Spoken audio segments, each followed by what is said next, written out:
Messieurs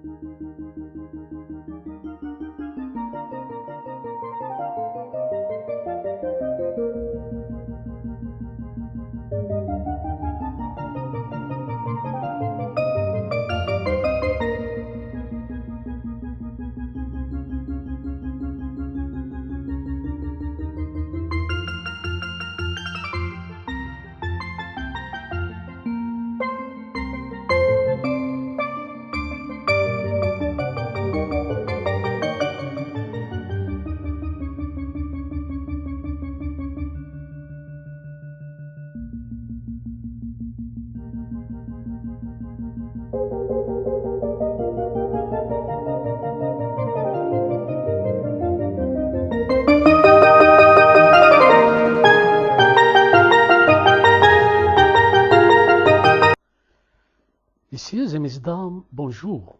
Omar Bouzalmat annonce précocement l'échec de découverte d'un gisement de pétrole à rentabilité économique en offshore de Rabat, la capitale du Maroc, et à 30 km de la ligne littorale de Rabat et Salé.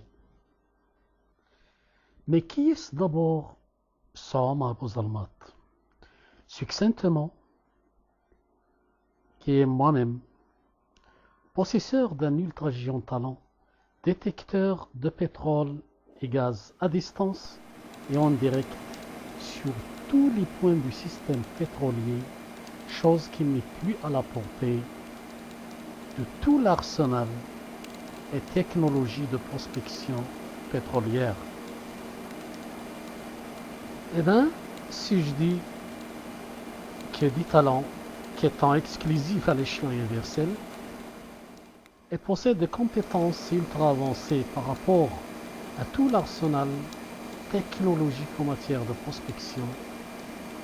Et j'ajoute que nulle compagnie de prospection à l'échelon mondial ne peut rivaliser avec mon talent. Ça, ce n'est pas de la science-fiction, mais c'est la réalité totale. Bien sûr, c'est la réalité totale. Mon talent vise tous les points du système pétrolier à distance et en direct, à savoir la source de chaleur. La source de chaleur, c'est ignoré par les sciences. Pourquoi? Parce que les sciences se réfèrent à une règle qui est fausse. Ça veut dire, ils disent à chaque fois qu'on s'enfonce dans la terre de 100 mètres, la chaleur augmente de 3 degrés Celsius. Et à 4000 mètres, c'est la cuisine, c'est faux. Tout gisement de pétrole et gaz ont un magma spécial. Je ne parle pas du magma du centre de la Terre, mais ce sont des magmas qui sont un peu loin de la roche-mère ayant donné naissance au pétrole. Bon. Après, je détecte cette chaleur qui tombe, cette source de chaleur qui est en un magma. Je suis capable même de donner sa superficie et son épaisseur. Pourquoi? Parce que ce magma-là, plus qu'il est épais, plus que la vie du gisement est longue et plus que la pression est puissante et hors norme. Bon, voilà. Après, je détecte la couche kérogène, ça veut dire la couche couche organique qui a donné naissance au pétrole. Puis la couche aquifère qui est dessous le pétrole ou le gaz, s'il s'agit d'un gisement de gaz indépendant. Et puis la couverture, le gaz qui est dessus le pétrole et la couverture hermétique, la couverture géologique hermétique. Et puis la délimitation du gisement avec simplicité et facilité sans passer au forage, sans erreur, à 1 centimètre près. Plus détection, vérification de la porosité et l'extension et la perméabilité à travers la couche de pétrole et la connectivité. Vérification, est-ce que la couche d'eau est connectée au pétrole, ce qu'on appelle oil-water contact ou bien gas-water contact. Mes compétences impossibles, il n'y a pas de technologie de par le monde qui peut rivaliser avec mes compétences. Je m'excuse bien pourquoi j'ai cité tout cela, même si la chose s'agit de l'échec de la compagnie INI en offshore de Rabat, mais des gens qui vont regarder, voir la vidéo, ils vont dire qui est cette personne qui a condamné l'échec de INI, une grande compagnie italienne, européenne, occidentale. Mais comment ça se passe? Ça, donc, je suis dans l'obligation de vous dire que mes compétences sont ultra supérieures par rapport à INI, par rapport à Chariot Oil britannique, qui est spécialisé dans le domaine de prospection. D'ailleurs, elle a prospecté la zone de l'offshore de Rabat, Deep Offshore, depuis le 25/10/2012, et nous sommes en 2018, en avril 2018. Voilà, elle a posé, il a remis un gisement inexploitable pour INI. Attendez, je vais, une fois que vous allez insérer en mémoire ces idées que je lance, après je vous cite une fiche technique de la zone ciblée par la compagnie INI. Si je dis en échec, pourquoi? Parce que j'ai des preuves et j'ai de toute façon une fiche technique de la zone ciblée par le forage. Eh bien, voici la fiche technique de la zone ou bien du point ciblé par la compagnie INI, la compagnie italienne, bon, qui a, bien sûr, il a acquis 40%, un taux de 40% dans le permis de la licence de Rabat Offshore, Deep Offshore. Deep Offshore est divisé en 6 licences. 6 licences. Rabat Deep Offshore 1, 2, 3, 4, 5 et 6. Woodside 25%. Chariot Woodside, c'est l'australienne Woodside. Et la britannique Chariot and Oil 10%. Il est spécialisé dans le domaine de la prospection.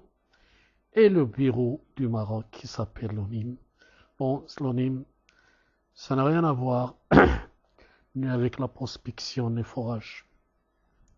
Ce n'est qu'un bureau qui règle les licences et les permis. Bien, écoutez bien la fiche technique. Dans l'offshore Rabat, on entre bien en accident à l'intérieur de l'offshore, à 25 km, il y a un gisement de pétrole de moins de 8 km² avec une épaisseur de pétrole qui ne dépasse pas 2,5 mètres. C'est un gisement inexploitable. Voilà. Au-delà de ce gisement, soit une marge ou bien, de toute façon, une marge bien intervalle de 2,5 km à 3 km, il y a un autre gisement de moins de 8 km. Il n'arrive pas, il n'accède même pas à 8 km². L'épaisseur de pétrole, c'est 2,5 mètres.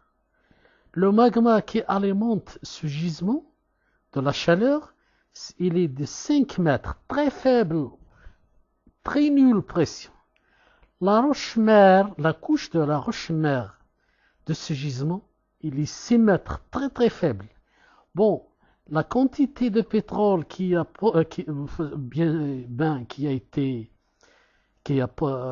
été soumise à la migration géologique depuis l'Antiquité, c'est 2,5 mètres. Voilà, 2,5 mètres. Il n'y a pas de couche d'eau dans ce gisement-là. C'est un gisement moins de 8 km. Eh bien, c'est le gisement qui est ciblé par la compagnie INI, Woodside et Chariot. Voilà, c'est un gisement inexploitable. C'est un gisement inexploitable et que INI va boucher ce trou-là et chercher autre chose. Au-delà de ce gisement, à 3 km approximatifs, bien 2,5 km à 3 km, il y a un troisième gisement. Il est aussi de moins de 8 km² de superficie. L'épaisseur de pétrole, c'est 2,5 mètres. Ce qui fait qu'il y a trois gisements. Bon, la Chariot, la compagnie Chariot, a ciblé cette zone, soit une superficie plus de 200 km². Ils ont ciblé ces trois gisements. Et Chariot, Ini et Woodside, ils ont ciblé le milieu. Il y a le premier à 25, le deuxième à 30 km, c'est celui ciblé par Chariot, plutôt c'est par Chariot et Ini et Woodside, et le troisième au-delà de celui ciblé actuellement. Ce qui fait les trois gisements dans cette superficie qui est 200 km, plus de 200 km ciblés, inexploitable. Inexploitable. Définitivement, ils vont boucher le trou et ce n'est plus la peine de forer dessus ces trois gisements. Ils vont quitter cette zone définitivement. Voilà, c'est en conclusion. Est-ce qu'il n'y a pas d'espoir puisqu'INI va clôturer le gisement ou bien le trou forêt. Bon, le forage a débuté le 14 mars. Bon, c'est presque ça. Il ne reste que quelques jours ou bien quelques semaines pour en finir. Est-ce qu'il y a du pétrole en offshore de Rabat? En offshore de Rabat, il y a plusieurs gisements exploitables. Il y a plusieurs gisements riches en hydrocarbures. La couche de pétrole en offshore de Rabat, ça dépasse même, arrive à 75 mètres et plus. La couche de magma qui alimente ces gisements, la couche de magma atteint 95 mètres. C'est beaucoup, beaucoup, beaucoup mieux que le magma du Moyen-Orient. Ce qui fait Rabat offshore, il est riche en pétrole. Rabat offshore, c'est une ville. Rabat offshore et Salé offshore, c'est une zone pétrolière. Donc, mais est-ce qu'ils peuvent détecter ces gisements? Je ne sais pas. De toute façon,